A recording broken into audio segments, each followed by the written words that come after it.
In February 2020, the big floods came in Rhondda Cynon and we were underwater. The next month my flood insurance was due for renewal, and of course no insurance company will offer us insurance at all. You know, I'm potentially looking at getting a loan to cover the costs. Really, since being elected, my focus has been on supporting local campaigns, local issues, and fighting for justice for those, especially now flood victims. We're fighting hard for an independent inquiry into the floods to ensure that people receive the answers they deserve and also the support that's much needed.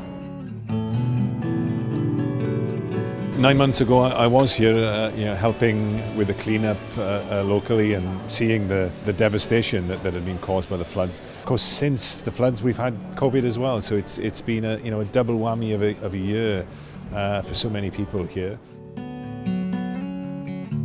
Everything is all up and down. We have peaks and troughs of trade, so it's very hard to judge what people want. I think if in future people start to shop local and stay local, and then the high streets would then look after themselves.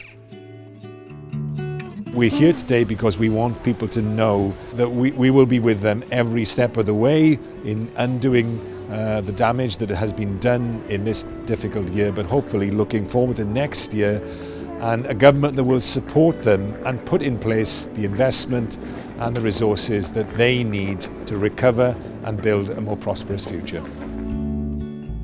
The people of Pontypridd deserve better than what they have now. I just don't accept that this is as good as it gets. It's not.